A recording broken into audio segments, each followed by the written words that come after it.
Estás escuchando Aprendizajes de un viaje de ida, un podcast donde comparto lo que voy aprendiendo en este viaje que llamamos vida. Mi nombre es Nico Wolf y en este podcast comparto reflexiones personales y charlas con gente que me siento alineada y coincidamos en que es posible crear un estilo de vida alrededor de lo que nos gusta hacer. El capítulo de hoy es un capítulo muy especial porque es la primera charla que tengo en el podcast con otra persona y es aún más especial porque la invitada es mi mamá, Mariana Müller, o la China, para los que la conocen. Y en este capítulo hablamos un poco sobre la historia de su vida y cómo fue el proceso de construir el proyecto familiar de Casa Casís. Y nada, espero que lo disfruten. Bueno, me gustaría empezar por cómo llegaste a trabajar en una cocina. Es una pregunta súper amplia, con un montón de vértices. Sin embargo, empecé cocinando en mi casa y sobre todo con mi mamá y con mi abuela. Y encontraba en mi casa, en mi espacio, que era la cocina, el lugar donde más feliz estaba y más segura me sentía. Y que no tenía que hablar demasiado. Entonces, a través de la cocina siento que, bueno, por más que parezca trivial, es una manera de expresarnos y era de una manera muy espontánea, que es de alguna manera como hoy estoy volviendo a tener ganas de sentir cómo cocinar de manera espontánea, después de muchos años de quizás una búsqueda. ¿Eras tímida de chiquita? Muy tímida. Pero ¿cómo fue? O sea, pues yo obviamente ya sé la historia, pero creo que está bueno para contarla. Cuando vos te criaste entre Buenos Aires y Esquel, en la Patagonia, ¿no? Uh-huh. Y cuando llegó el momento de decidir qué querías hacer después, ¿ahí ya estabas viviendo en Buenos Aires? Cuando en realidad termino quinto año, me educaba en Buenos Aires. Uh-huh. En Esquel era más cuando nosotros íbamos ya casi de vacaciones, o sea, en el invierno, verano, eran más las partes de ocio. Porque tus papás se separaron. Claro. Entonces, cuando estábamos en Esquel, igual en Esquel pasaron muchas cosas porque también cocinaba mucho y en los campamentos y era súper lindo. Pero la definición, digamos, de estar en una cocina fue en Buenos Aires, después de haber estudiado asistente materno-infantil, que era algo que no, o sea, yo no tenía idea cuando terminó la secundaria qué era lo que me gustaba hacer, y lo único que sabía que me gustaba eran los niños, o sea, estar con bebés y demás. Y dije, bueno, esta carrera es corta, es rápida, me encantó estudiarla, pero cuando hago la primera pasantía o en esto las prácticas, estoy en un jardín maternal y digo, no, por Dios, acá no trabajaría nunca. Uh-huh. Como que toda la carrera me encantó y todo lo que pasó fue lindo, pero cuando estaba ahí trabajando dije, wow. Y ahí por la causalidad que uno siempre se habla de causalidad, no de casualidad, mi papá conoce o sea, lo hago rápido. Estaba en pareja con una mujer francesa y la invitan a una inauguración. Esa inauguración, papá al cocinero le dice sí, porque mi hija está todo el día en la cocina, y él dice, bueno, porque, o sea, si quiere algún día venir a ver lo que es una cocina oficial, entre comillas. Y bueno, tenía ahí, 19, 20 años, seguía siendo tímida. Y entré en una cocina hace, ya muchos años. Era enorme, era como un shopping así gigante, Harrods, Florida, que era un lugar muy, muy lindo. Y a los 20 o 30 cocineros, todos hombres y grandes, como siempre jorobo, no es como ahora entras en una cocina y todo es un ambiente muy divertido, más allá de lo profesional. Y al día o en ese mismo día dije, este es mi lugar. Y ahí me quedé y ahí empecé realmente todo lo que fue pasando, ¿no? Sucediendo. Yo creo que relacionado con lo que intento compartir, y eso también lo interesante de cómo una simple experiencia en un lugar te puede abrir tanto la cabeza. Porque una vez se dice, ¿cómo voy a descubrir algo que me gusta? ¿Cómo me va a llegar la pasión? Y hay veces que es entrar a un lugar o a un taller de carpintería o a una cocina o no sé, qué sé yo, una cancha de fútbol o un concierto de música, ni idea, lo que sea. Es como que a veces la gente también piensa que es algo que no, se tienen que alinear todos los planetas, cuando a veces simplemente es abrir un par de puertas y encontrarse con un lugar que capaz le gusta, no sé. Sí, yo creo que es importante eso, creo que el otro día lo charlamos un poco, que tiene que ver con estar despiertos, estar atentos, es estar como quizás en esto de decir, bueno, en esto de la carrera, me dije a mí misma, nunca trabajaría de esto, es decir, no porque haya trabajado, y no porque es lo que estudié, no porque dije, nunca más pisé un jardín maternal casi, no es que me obligué a seguir haciendo algo que no sentía, no sabía qué iba a pasar, pero en esas cosas, creo mucho en esto lo que decís acerca de, en algún momento dado algo pasa si estás despierto, algo pasa si decís por acá no, algo pasa si estás atento y algo pasa si te animás, porque yo en ese momento realmente era tímida y no dije, bueno, voy igual a ver, qué sé yo, porque sí había algo mío que me hacía que la cocina me gustaba y era verdad que yo cocinaba todo el día. Entonces no es que de repente me digan, bueno, anda a una joyería a ver cómo se hacen, no sé, collares de perlas. Tu papá claramente sabía que era algo que te podía. Exactamente. Eso también está bueno, creo que para la gente que a veces está bueno también preguntarle a tu gente cercana, tipo, por lo menos el ejercicio de decir qué pensás que me gusta o qué notás que me gusta hacer de alguna manera, porque capaz la gente dice, y estás todo el día hablando de fútbol, por ejemplo, o estás estudiando abogacía, por decirte un ejemplo cualquiera, ¿no? No digo que no sean compatibles, pero hay veces también que esa cosa que haces todos los días o que hablas todos los días o que estás investigando todos los días puede llegar a ser una beta también para... Sí. No, en eso, Nico, hay algo que una vez leí en algún libro, no me acuerdo exactamente cuál era el área o el tema, y que para mí me marcó mucho y que te hace preguntar qué hacías, digamos, entre los 5, 6, 7, 8, 9, 10 años, porque es el momento en que es como que hay un despertar del niño interior, ¿no? Entonces ahí es como que ahí viene quizás el talento, la vocación, tu primer encuentro con vos mismo, que es separarse de la entidad familiar, por así decirlo, y ahí hay muchas cosas que se juegan, y sobre todo en personas adultas que de repente dicen, ¿y ahora qué hago? Y muchas veces dicen, bueno, volvé a tu infancia, entre comillas, pero no es la infancia, es ese primer encuentro con uno mismo. Una pregunta que creo que nunca te lo hice, pero ¿cuándo fue cuando te diste cuenta que querías tener un restaurante? ¿Sentís que hay un momento que fue como, que de la nada te fue como... A ver,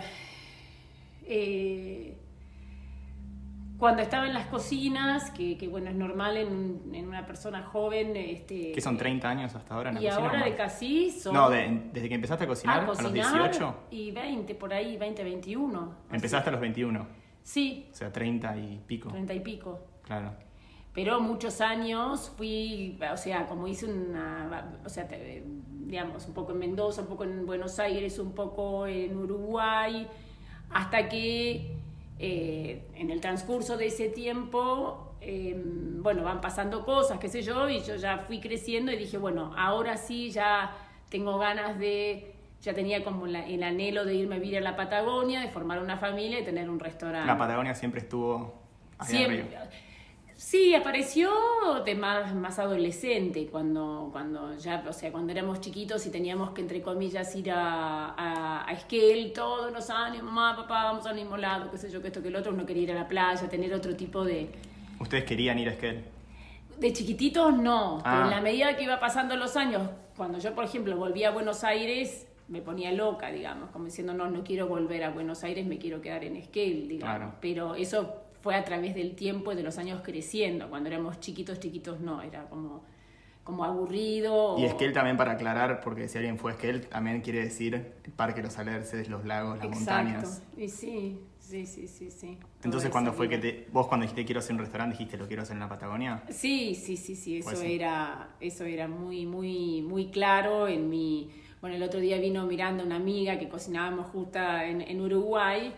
Me dice, China, vos tenías, y ahí ya era el último tiempo, digamos, de ir y de venir, después un poco de Buenos Aires, me dice, vos tenías muy claro lo que querías. Y bueno, y fue así. Y hoy, bueno, pasaron todos esos años y tenemos 5 hijos, una gran familia, tenemos Y el restaurante, en realidad, sí, a ver, fue un sueño cumplido cuando nos conocemos con papá. Esa era una pregunta que quería hacer. ¿Cómo? Porque el otro día me habían dicho, ¿cómo se conocieron tus papás? Y yo tipo, o sea, me lo habrás dicho, pero no me acuerdo cómo fue. Y nos conocimos en un departamento en Belgrano. Mi mamá era el lugar donde estaba viviendo, un departamento nuevo, todos nuevos inquilinos, digamos, y al principio eran solo 6, 8, 10 departamentos. Y en uno de los departamentos vivía Carlos Abaca, un muy amigo de papá, y que papá estaba separado y estaba viviendo con él. Entonces medio como que lo cobijaron y yo estaba viviendo con mamá. Y es gracioso porque yo estaba en un balcón mirando, tenía una cancha de pádel, no sé qué, y había alguien jugando al pádel. Le digo a mamá, ¿quién es ese rubio? Yo jamás miraba a un rubio. Entonces, dice, no, le dicen, en la familia decían Nesti, que se acaba de separar. Le digo, bueno, qué sé yo, pero no, nada más. Y en los encuentros de estos 6 u 8 amigos, qué sé yo, bueno, yo iba y venía de las cocinas y cada tanto, y ahí nos conocimos. O sea que a Carlos lo conocen hace 1000 años. Ah, sí. Fue el padrino de... Bueno, cuando se conocieron con papá y todo, medio que también están un poco alineados, un poco los sueños en relación a irse al sur y empezar algo. Papá en ese momento, porque papá es otra historia que será otra charla, otro podcast que es larga. Una gran historia, imagínate. Sí. Tiene grandes historias. Bueno, para quien no sepa, papá había estado casado antes y tuvo un hijo y una hija, Melanie y Hernán, que probablemente van a escuchar en algún momento, ojalá. Así que les mando un beso. Pero sí, eso quedará para otra charla que va a ser larga seguramente.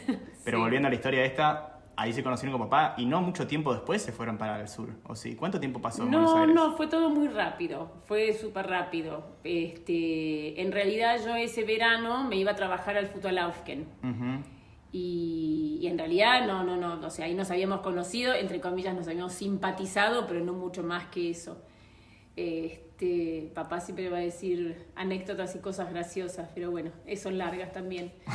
Y yo me voy a trabajar al Futalaufken y fue muy divertido porque, bueno, también todos son historias largas, pero de repente me dieron de baja en el hotel después de haber laburado durante 2 meses. El hotel estaba era una ruina incendiada y fregando. Hay fotos, digamos, que era como un hotel abandonado. Bueno, hicimos todo, equipo de cocina, los vinos, qué sé yo, con todos mis errores también en el medio, pero bueno, no nos conllevamos demasiado con el dueño, y de un día para el otro me dijo, bueno, listo, se terminó. Yo estaba feliz de la vida, me cruzo enfrente a Quimequipán y estaba pescando con mosca, y de repente aparece papá con Melanie y Hernán, que venían a visitarme. Y ahí, bueno, un poquitito ahí sí ya a la semana o a los 10 días, digamos, como que era un poco más formal, que había algo. Claro. Qué lindo. Y ahí después, bueno, cuando ya estuvieron un tiempo en relación, decidieron, bueno, primero nació Mumi, que es mi hermano más grande, y de ahí ya se fueron para Esquel, o pasó un tiempo. Y ahí al toque, porque en realidad con papá siempre nos acordamos de una anécdota, creo que esa fue fue con Jerónimo, que ya había nacido, en realidad. Bueno, quedamos embarazados en Buenos Aires y fue muy loco porque en la medida que iba, digamos, gestándose Jerónimo, también íbamos como haciendo todas las compras para mudarnos a Esquel. Claro. Entonces construimos, o sea, íbamos a comprar la cocina, las copas, nosotros y llegamos a Esquel con esas 2 grandes situaciones, digamos, Jerónimo en camino y abrir, bueno, que después Jerónimo nació varón, entonces, bueno, el nombre quedó Casís para el restaurante. Digamos, porque si no hubiera sido el nombre de... Claro, si Jerónimo hubiese nacido mujer, se hubiese llamado Casís. Pero bueno, Casís terminó siendo una hija más o menos. La segunda hija, sí, así que vos sos el tercero en llegar. Y ahí en Esquel era la misma casa donde vos vivías. Cuando éramos chiquitos, sí, toda una anécdota impresionante. Y en la misma casa estaba el restaurante abajo y nosotros arriba. Y ustedes 3 viviendo arriba, con ese jardín precioso, digamos, como todas las personas. Fue muy lindo porque el papá de Ernesto confió mucho en nosotros, de decir, bueno, ¿dónde vamos o qué vamos a hacer? Pero muchas personas nos decían, están locos, se van a ir a Esquel, donde no pasa nada, donde están fuera del encuadre. Y para mí fue la piedra fundamental de nuestra vida, ¿no? Porque también lo puedo expresar un poco como que tampoco nunca nos importó demasiado el concepto de cómo iba en el restaurante. O sea, nosotros siempre bastante impulsivos, instintivos y como buscando más una forma de vida, que siempre digo, ¿no? Entonces, podríamos, sí, obviamente, venido, bueno, de hecho ahora estamos en Bariloche, haber arrancado en Bariloche, San Martín de los Andes o Villa Langostura, donde ya había un contexto de turismo y un poco con el estilo de cocina que hacíamos, ¿no? Pero la elección de Esquel era una forma de vida, no era tanto el negocio. Sí. Y al principio, eso también me agarró la duda el otro día. ¿Qué cocinaban al principio de todo? En realidad cuando llego a Esquel, digamos, en la cocina y me empiezo a cocinar, digo, no sé nada. Me agarró un ataque de angustia, porque siempre trabajar para otros, de alguna manera uno va como desarrollándose, vas trabajando y bueno, y sentís entre comillas, un nivel de seguridad o de tranquilidad, o de decir, bueno, sí, voy a hacer esto, voy a hacer lo otro, y cuando llego, digo, era empezar casi de cero. Y bueno, otra cosa que hemos hablado, creo, Nico, que siempre digo, bueno, y para mí fue como la escuela de la cocina, en realidad fue como diciendo, bueno, es como empezar jardín de infantes, y después fui viendo a través del tiempo, cuando uno, bueno, va, digamos, yo decía, bueno, pasando de grado.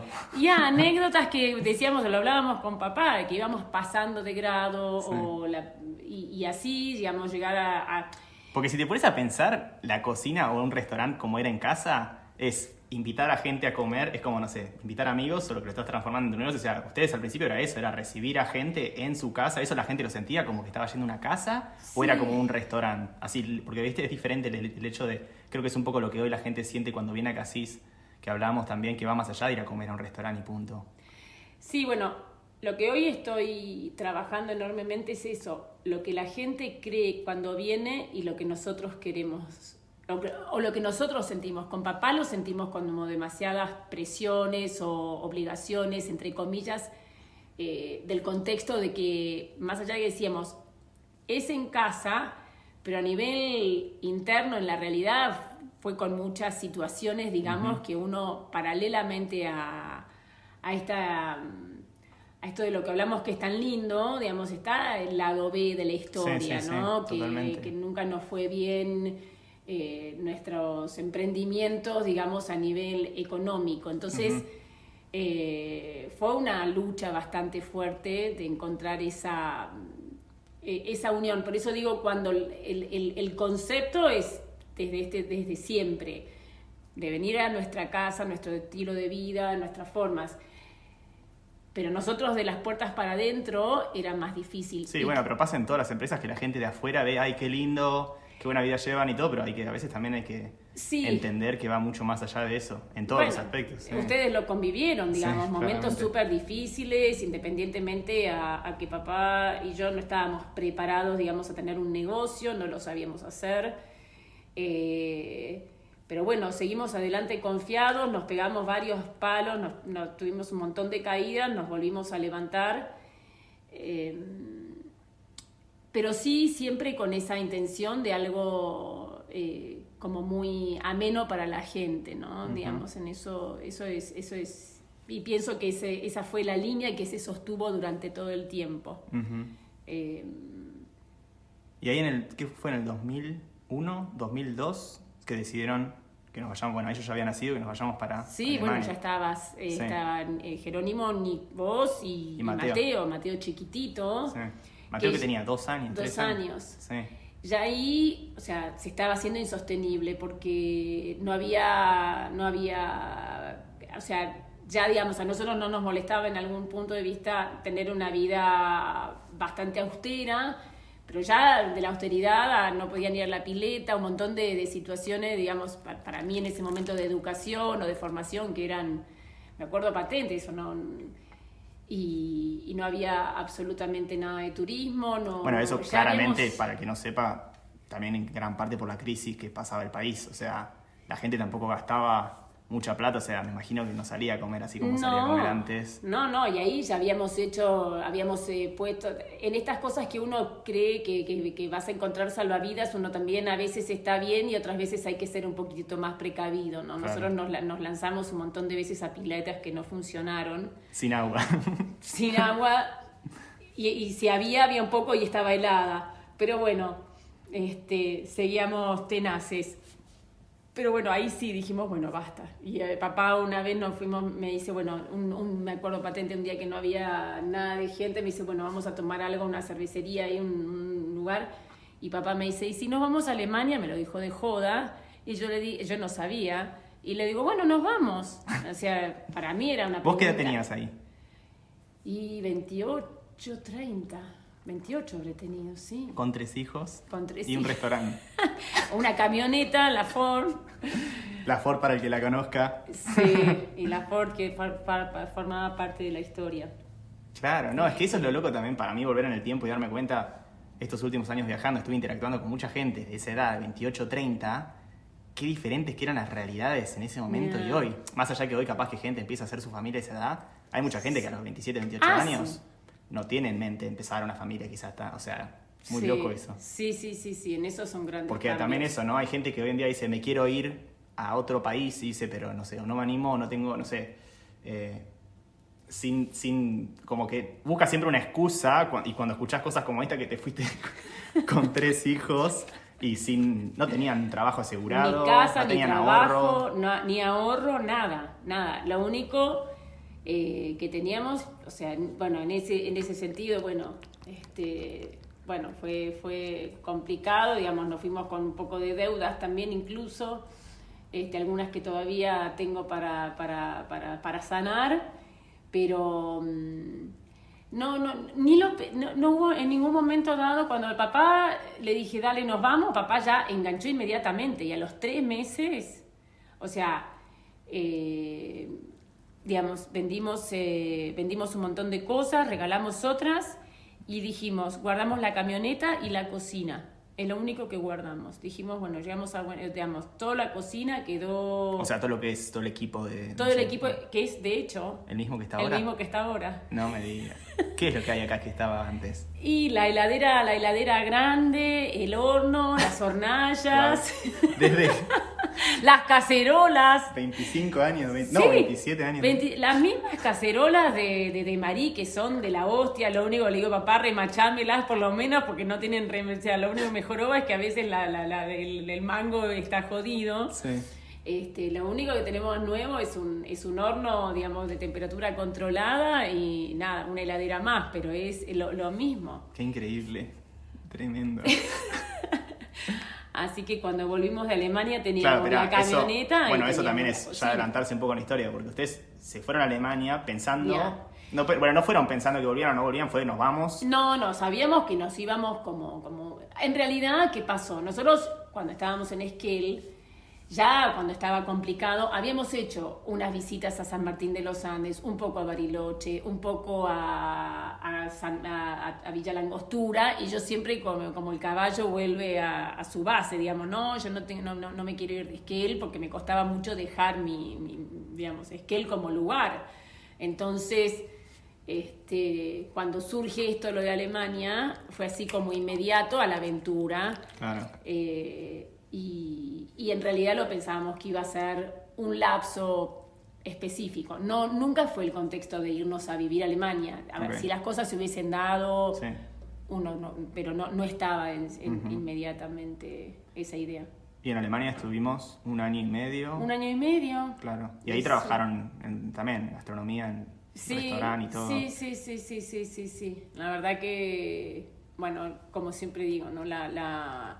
O sea, la experiencia de vida, ustedes en nuevas escuelas, El alemán, la sociedad, yo me acuerdo igual cuando llegué a Europa dije, wow, tanta cosa para llegar a Europa, ¿viste? Porque, o sea, uno como que a veces dice que Europa es, a ver, reconozco que es precioso y que ni hablar de un montón de cosas increíbles, pero como que uno también se imagina que se va a Marte, ¿viste? Decís, sí. Más en ese tiempo, porque antes no veías tampoco. Hoy en día capaz puedes ver videos, fotos, Sí. un montón de cosas que antes sí veías alguna que otra foto, pero no como ahora en las redes pones en Google Europa y es otra historia también. Sí, o sea, como que me sentí calma desde el primer momento. Nunca me sentí como esta angustia de decir estoy lejos de casa o esto es totalmente nuevo. O sea, como que había algo que me daba un cierto grado de tranquilidad, ¿no? Uh-huh. Como no estar como con miedos. Y bueno, y ahí ustedes, la verdad que para mí también fue precioso toda digamos, el poder insertarse y poder desafiarnos y ustedes en la escuela con nuevos amigos. ¿Te acordás cómo se llamaba tu amigo? Ashur. Que era divino, que venía a casa. Y Mateo que no podía ir al jardín de infantes, entonces teníamos que ver cómo iba a ir, que esto, que lo otro, y bueno, entre medio papá y yo trabajando en un restaurante, que bueno, todas las anécdotas también eran lindas. Lo único que bueno, sí, ciertamente fue difícil de Esquel y ese ambiente que ustedes eran silvestres a estar en un lugar con bastantes condicionamientos acerca de los comportamientos, digamos, sí. ¿No? Nosotros no éramos unos, entre comillas, ni indios, ni mucho menos, pero sí, la vida era alegre, ustedes eran chiquitos, querían jugar, y vivíamos en una casa donde no podíamos hacer absolutamente nada. Eso fue muy, muy difícil, porque era triste estar en tu casa y no poder estar tranquilos, ¿viste? Ustedes no podíamos mover una silla, no podían jugar a los legos, o sea, en el jardín teníamos que estar cuidándonos. Claro, porque la señora era la de arriba, ¿era? ¿O sí, abajo? arriba. La verdad que era tremenda, que los escobazos, los gritos, o sea, terminamos, o sea, en un momento dado que bueno, digamos, optamos, finalmente es corto, optamos por decir, bueno, no, basta, nos vamos, y buscamos alternativas, hicimos unos viajes con papá por el sur, casi teníamos o sea, toda la parte más en... digamos... Bayern. Claro, más en la parte de München o más en la parte más que dicen que la gente es más amena, más pueblerina, digamos, ¿no? Pero bueno, las circunstancias de la vida, una pequeña enfermedad mía, dijimos, bueno, volvemos. Pero también, como volvimos muy naturales también, sí. Imagínate, bueno, no sé, la anécdota, volvimos el 11 de septiembre, nosotros vivimos en La Bavia, decimos, uy, mirá, justo el 11 de septiembre hay vuelo libre. No había nadie. No había nadie. ¿Qué fue? ¿Un año después? No, ¿un año después? No, 2 años después. 2 años después de la... Pero bueno, nosotros... 11 de septiembre, claro. 11, claro. Sí. Pero no, nosotros queríamos volver ya y dijimos, mirá... Y... boleto 3 veces más barato, no había nadie. Claro, y por suerte, porque nosotros parecíamos, viste, de los inmigrantes con 800 valijas, las cajas de madera. Cuando Matías nos va a buscar, nos dice, ustedes son... ¿Cuántos kilos tenían? Siempre papá lo 30 dice. kilos y éramos... No, o sea, más cada uno. Cada uno, más de 30 kilos. Entonces, locura. hoy no podés viajar con una valija, pero volvimos, bueno, ahí de Alemania con la casita. No, 2 de 30 kilos 2 de 30 kilos. Cada uno, o sea, 6, éramos 5, 300 kilos tenían. 300, imagínate, venir en un avión. Bueno, igual hay cosas que están en casa que yo digo, ¡sí! ¿Por qué trajeron esto? Ay, pero bueno, la planta en la maceta, todo. Mira.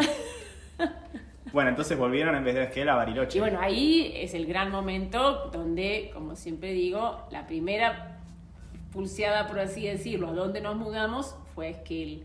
Y papá siempre soñaba con tener, porque a papá le encantaba la hotelería, que él soñaba con tener un hotel en la cota 1800 o no sé, del Catedral. Como. Entonces dije, bueno, ahí dijimos, bueno, no, en esto de no volver a Esquel, ¿no? Sí. Que fue así también como fue fuerte llegar a Bariloche, muy fuerte los primeros años de Bariloche. Y ahí enseguida abrieron Cassis igual, ¿o cómo fue eso? Fue bastante rápido. Y en realidad, ¿te acordás que estábamos en una casita ahí en el 8? En el 8, y teníamos oportunidad, o sea, empezamos a tirar currículums y todo por todos lados, que yo en realidad no quería saber nada de abrir Cassis. Ah, ok. Yo digo, necesito descansar, en ese momento dije, no. Bueno, como siempre digo, parece que no, pero papá cuando dice algo también, ¿viste? Y papá dijo, no, vamos a abrir Cassis. Y yo digo, no quiero. Quiero descansar un rato. Y bueno, habíamos encontrado justo, trabajaba en la confitería de Arelauken, en el Polo. Yo estaba feliz de la vida, haciendo sándwiches y eso, y armando, digamos, la confitería. Tenía ganas de hacer algo simple, algo rico, lo que sea. Hasta que apareció la casa... Cuando estábamos casi por firmar el contrato para trabajar con Arelauken, nos llama uno de la inmobiliaria y nos dice, tengo la casa para ustedes. Me quería matar porque, bueno, fue la casa donde empezó Cassis en Bariloche, pero era en el centro, sin jardín. Calle España.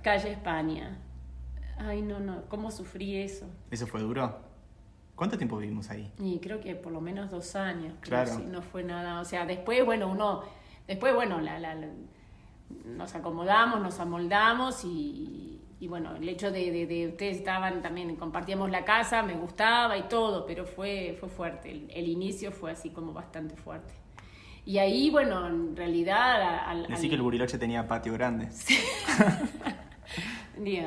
Así que, pero bueno, qué sé yo. Y después igual desde esos 2 años ya se mudaron acá. O sea, Y ya después mudaron. ahí apareció esa oportunidad de trabajar, que estaba justo haciendo el restaurante en Arelauken, Hubert Kos, que supuestamente era un cliente nuestro de Esquel, que siempre quería que hagamos algo juntos, que esto que el otro. Y estábamos, me acuerdo, en la fila del catedral, me dice, bueno, porque estoy haciendo un restaurante, así que si querés podés venir a verlo. Bueno, y ahí fue empezar en Arelauken. Qué loco. Y ahí ya también nosotros nos mudamos acá para el lago Gutiérrez, un tiempito después. Qué loco. Y ahí empezaron otras anécdotas pensábamos que iba a ser algo corto, porque ahí al mismo tiempo aparece este terreno donde ahora estamos. Claro. Y dijimos, bueno, estamos un par de años, 2, 3 años en Arelauken y después empezamos... La gente se va a hacer un quilombo porque casi se mudó 300 veces, pero no importa dónde está, casi sigue siendo la misma esencia. O sea, y creo que eso también es importante en esta parte de la historia, que hubo otra crisis, por lo menos en lo que fue la Patagonia, que fue lo del volcán. Sí, Que ¿qué año fue? ¿2011? 2011. 2011 erupcionó el volcán Puyehue y fue una situación... Un batacazo, o sea, nosotros como te decía al principio, Nico, o sea, como teníamos como un sube y baja, pero bueno, subíamos, bajábamos y siempre un poco nos manteníamos en una línea muy, muy compleja, pero bueno, sobrevivíamos, digamos, ¿no? Hasta que, bueno, con el volcán realmente fue un desastre. Porque ahí, bueno... ¿Qué fue? ¿Un medio año que no volaron, no venían aviones? Y más de una, o sea, se perdieron 2 temporadas y media. Empezó, o sea, las temporadas para nosotros, 2 temporadas seguro, pero después para recuperar el turismo, que era nuestra sí, digamos, nuestra base, fueron casi 3 temporadas. Entonces, en el mismo tiempo, volvemos a lo mismo, o sea... tenaces y no importaba cómo, sigamos, mantener el equipo y ya va a pasar, y no pasaba y nosotros nos íbamos endeudando, obviamente, o sea, con todos nuestros errores, más el poco apoyo, digamos, por parte del sistema de turismo, no para nosotros, se fueron un montón de personas, se fundieron un montón de lugares, nosotros estábamos fundidos pero en vida, digamos, nos fuimos fundiéndonos despiertos. Sí. Capaz que hubiésemos tenido, o sea, lo ideal hubiese sido cerrar o, bueno, tomar otras medidas y no las tomamos.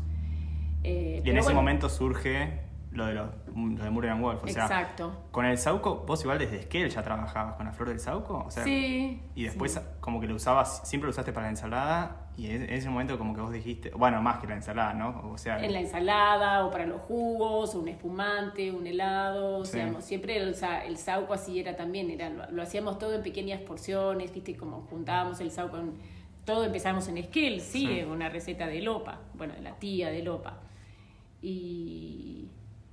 Y en realidad otras cosas que, o sea, en Arelauken, antes del volcán también, o sea, inventamos un montón de cosas mientras en esta cosa siempre de las subes y bajas de las temporadas, más allá de la crisis del volcán, la más fuerte. Entonces habíamos hecho una boutique, o hacíamos chatis, hacíamos relish para vender, o hacíamos, ¿te acordás? Los soft cakes, o hacíamos, qué sé yo, de todo. En la búsqueda de un equilibrio, digamos, para decir, bueno, no solo vivir del restaurante, claro. ¿no? Entonces, bueno, cuando surge lo del volcán y ahí arrancamos con el dressing de flor de Sauco, digo, bueno, es algo que no necesita mucha mano de obra y es lo que venimos haciendo, digamos, fue bastante, dijimos, bueno, ya que hacemos uno, hacemos 2 de frambuesa y de casis. Y ahí arrancamos con un poco ese proyecto, digamos, que nunca nos imaginábamos lo que iba a ir sucediendo después, ¿no? Sí. El mundo de los vinagres. El mundo de los vinagres, sí, porque bueno, el dressing lo hacíamos con el jugo de flores de Sauco y en ese momento comprábamos un vinagre de vino del valle. Uh-huh. Entonces venía el tonel, lo mezclábamos y hacíamos nuestras... Y después empezó a venir esta locura de decir, bueno, hagamos nuestro propio vinagre. Uh-huh. Y para esa época, no, todavía Sí, vivíamos ya en esta casa, pero no, y la huerta ya empezaba a funcionar, ya empezamos todo un poquitito. Pero bueno, el tema del vinagre fue así, como algo que creo que también son esas cosas que uno lleva y de repente empiezan a tener un sentido, porque había estado en Hungría visitando una feria artesanal y vi unos... sí, allá en los locales tienen como los tonelcitos. Los toneles y vos vas y con tu botella y te llenás la botella. Y eso eran vinagres. Yo en ese momento no, pero me llamó la atención los toneles y que hubiese sido vinagre. La acidez nuestra, digamos, en la cocina siempre estuvo. Entonces, si hago una cronología de por qué hacer vinagres, tampoco es que sea tan... O sea, es como unir, ¿no? Cuando sí, empezás totalmente. a unir no fue un día cosas. al otro, sino que se fue dando naturalmente. Ya, sí. Pero vos no tenías ni idea cómo hacer un vinagre o cómo era el proceso químico del vinagre. Ni idea. Y ahí hicimos, ¿te acordás? Con Fernando Diciancio, que vino, que nos dio las primeras bases, que una persona amorosa desde La Plata que daba talleres comunitarios, con el cual todavía seguimos conectados. Pero bueno, nos enseñó las bases y ahí, bueno, empezó todo el proyecto del vinagre que, digamos, del mismo modo como irnos con un restaurante a Esquel, a la mitad de la nada, más o menos empezar a hacer vinagres también. Sí. Era como totalmente fuera de... En la Argentina no se toma vinagre, o sea, no es que vos me digas haces un producto que seguro te va a ir bien. Volvemos a lo mismo de antes, hacer lo que a uno le gusta, lo que uno siente. Y bueno, pero de alguna manera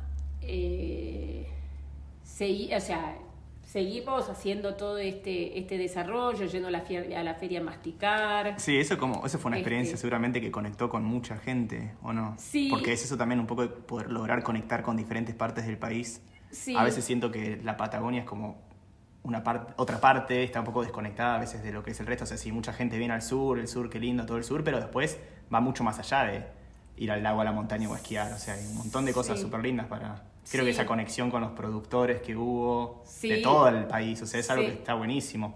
Debe haber un montón ahora de ferias y mercados y todo, pero en ese momento masticar fue como algo que... Definitivamente masticar para mí y para nosotros todos, digamos, con papá, y bueno, empezamos la historia con Mati también, de conectarnos con él, digamos, dentro de lo que es que es tu hermano. Mi hermano Matías. Empezó toda una anécdota que tenía que ver con, o sea, que, como te decía al principio, esta cosa de ser medio tímida, o como que el restaurante siempre fue, más allá de que hubo lindas notas, y se fue haciendo conocido también por estar en un lugar lejos y bueno, un poco el boca en boca. Sin embargo, nunca, o sea, fue así como exponencial estar, y con los vinagres, de alguna manera, otra vez, dije, bueno, hay que animarse a estar conectado, ¿no? O sea, cosa que no me divertía mucho. Pero bueno, sí me pasó que con los vinagres o con una botella lo veía como algo que no era, o sea, como que es algo que no es tan latente como comer en tu restaurante, digamos. Finalmente es algo que está afuera, o sea, que sale de la calle, ¿no? Entonces, ya dije, bueno, con los vinagres ahí nos animamos en la feria y con eso otras personas. Estar conectados y nos hizo, o sea, entre comillas, ser un poco más serios y desarrollarnos de manera un poco más no tan rústica. Y bueno, en esto de trabajar con Matías, que también entra en un momento de mucha complicación económica, que veníamos no pudiendo salir. Bueno, transitamos muchos años de orden, ¿no? Tanto de estar conectados desde lo comercial. Y un poco, bueno, en esto que empezamos, o sea, la verdad que me animé a viajar, pasaron muchas cosas que más allá, entre comillas, de ser bastante, digamos, me abrí y creo que fue bueno a su manera. Creo que algo también que está bueno mencionar es eso de que en ese transcurso del tiempo nacieron Ona y Anika también. También. O sea, somos 5 en casa, bueno, ahora en casa no, pero éramos 5. Ya. Creo que también eso de cómo el estilo de vida se fue manteniendo en relación a eso, lo que siempre hablamos de el pilar de la casa, que siempre fue eso. Eso creo que también está bueno como compartirlo. Y sí. Y en ese transcurso, o sea, la huerta, ¿cómo fue, como hablar un poco de la conexión con la huerta? Porque al principio no tenían huerta y después empezaron a tener la huerta acá. ¿Cómo fue eso? O sea, mira, Nico, en Esquel teníamos un pequeño invernáculo chiquitito, muy, muy chiquitito, que de hecho creo que ahora lo está desarmando Andrés todavía, ¿viste? En este orden que está haciendo. Muy chiquito, muy rudimentario, pero con hierbas, algunas flores y eso. Siempre me llamó la atención y papá, del rubro de la floricultura. Claro, papá estudió floricultura. Y tenía súper capacidad en relación a todo eso. No quería saber nada, papá, de ningún invernáculo, de ninguna planta, porque era como que él ya se había cerrado, digamos, ese episodio de su vida. Pero bueno, que sí. Y cuando nos mudamos a esta casa le dije a papá, quiero una huerta. No quería saber mucho de vuelta, pero bueno, hoy está fascinado y la verdad que... Sí, tiene una conexión papá también con la huerta. Es es el espíritu, digamos, del restaurante, digamos. Sí. Es así, o sea, si no tuviésemos huerta, de hecho, bueno, ahora estamos casi analizando dejar las carnes rojas y como... Porque bueno...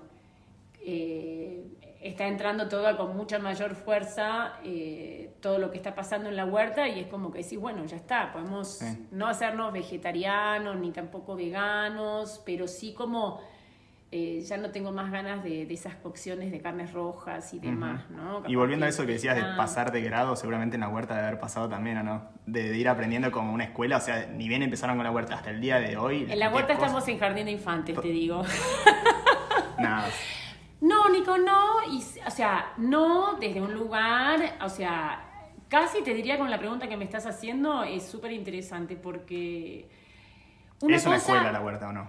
Una cosa es, o sea, hacer todo desde un lugar que es lindísimo, como el cocinar intuitivamente y todo es magnífico. Y realmente creo que se puede cocinar sin técnica. No necesito técnica, o sea, y además a esta altura de mi vida que ya no la voy a buscar, porque a veces me enojo conmigo misma, pero en la huerta realmente hay conocimientos que hacen la gran diferencia. Y no te digo desde una cuestión físico-química, matemática, sino desde realmente todo lo que los minerales, las bacterias. Sí, pero no he estudiado desde ese lugar, o sea, no que tengo que estudiar física o química, porque, o sea, por eso te digo jardín de infantes, entender todo lo que hay adentro de la tierra, porque, digamos, una tierra más arenosa, más arcillosa, el compost, la luz, la simbiosis de una planta con la otra. O sea, tu jardín es distinto quizás al jardín que está a 5 kilómetros, o sea... La ubicación o sea, en eso, jardín de infantes, lo digo, es como que es algo que sí quiero incorporar de aprendizaje y lo estamos viendo desde la biodinamia, desde la antroposofía, desde estos conceptos que por eso digo que no son físico-químicos, matemáticos, sino que desde recursos, digamos, que son intuitivos, pero hay que leerle, hay que volver o sea, sé que podemos mejorar muchísimo la productividad, el tema del trabajo de las semillas, por ejemplo. O sea, tenemos buenas semillas, pero uno puede trabajar muchísimo más el tema de las semillas originarias o las semillas más nobles, ¿no? Porque, bueno, ves y voy y compro cualquier semilla, no saber a quién le compras.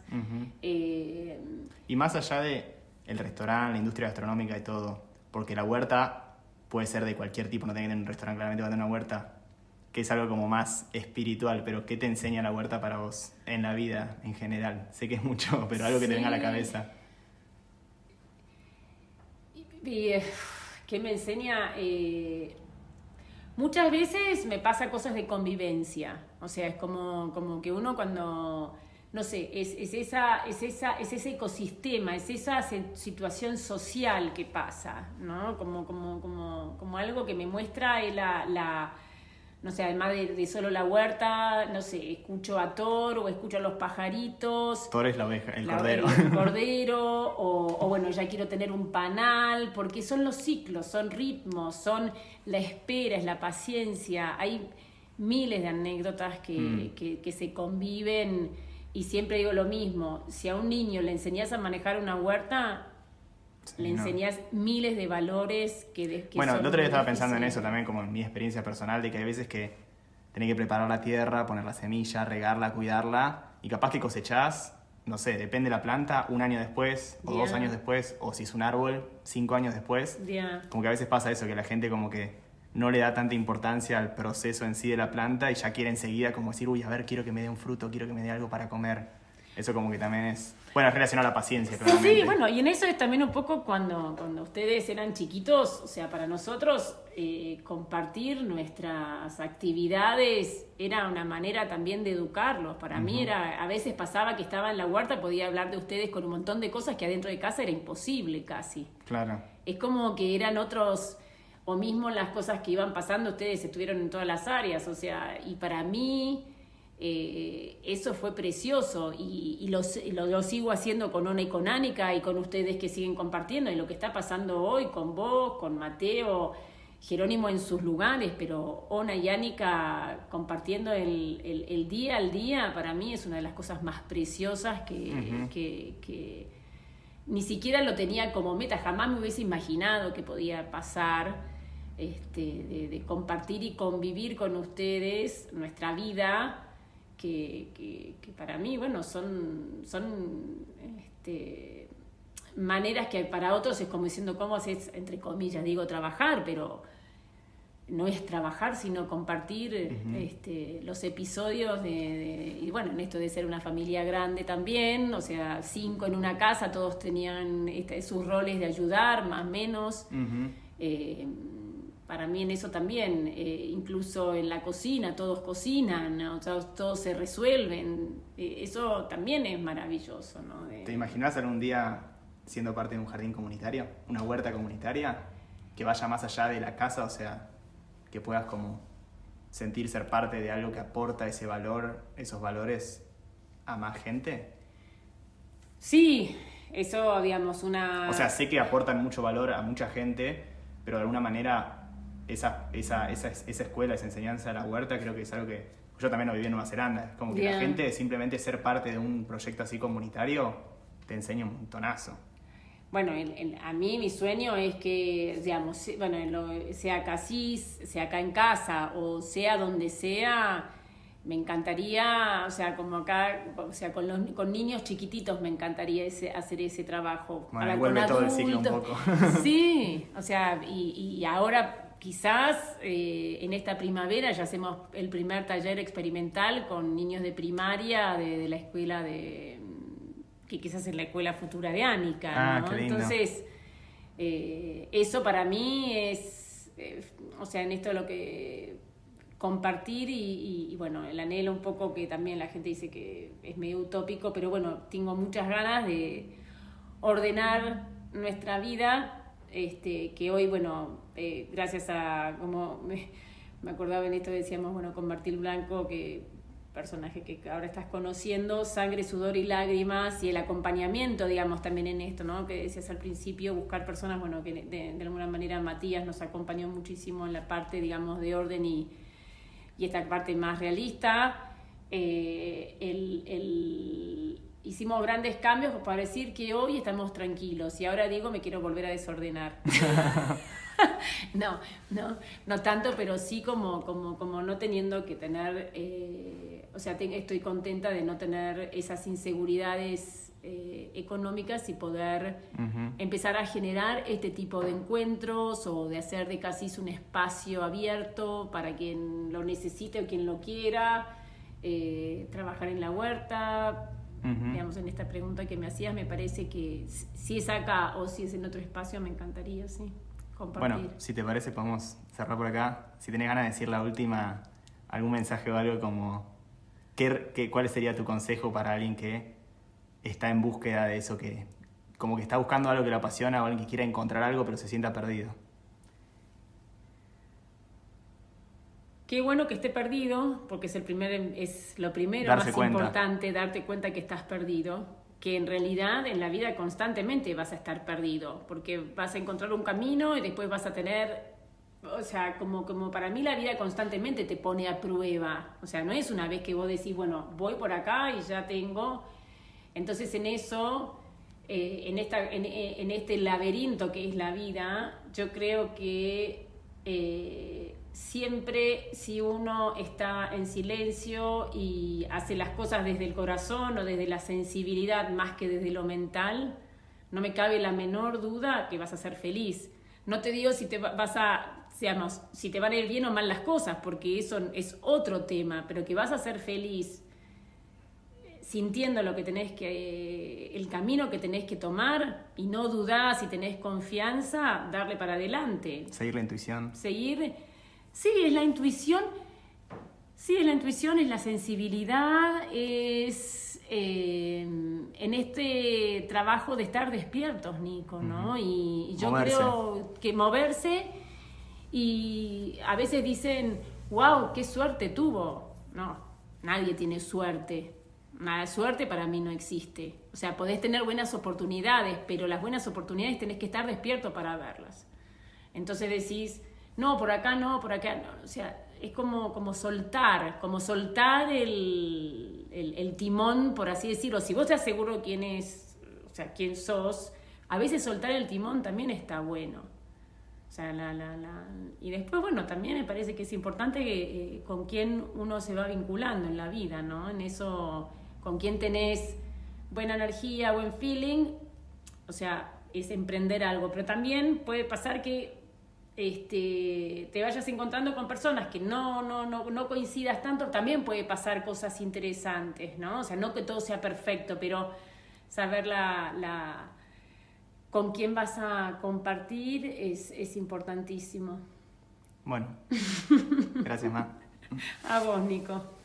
La última cosa, ya casi lo estaba pagando, y voy a decir una cosa que es lo más lindo que me está pasando en la vida, que nuestros 5 hijos nos digan que nos quieren. Eso es el regalo más lindo de toda la vida. Ahora sí. Te quiero, Ma.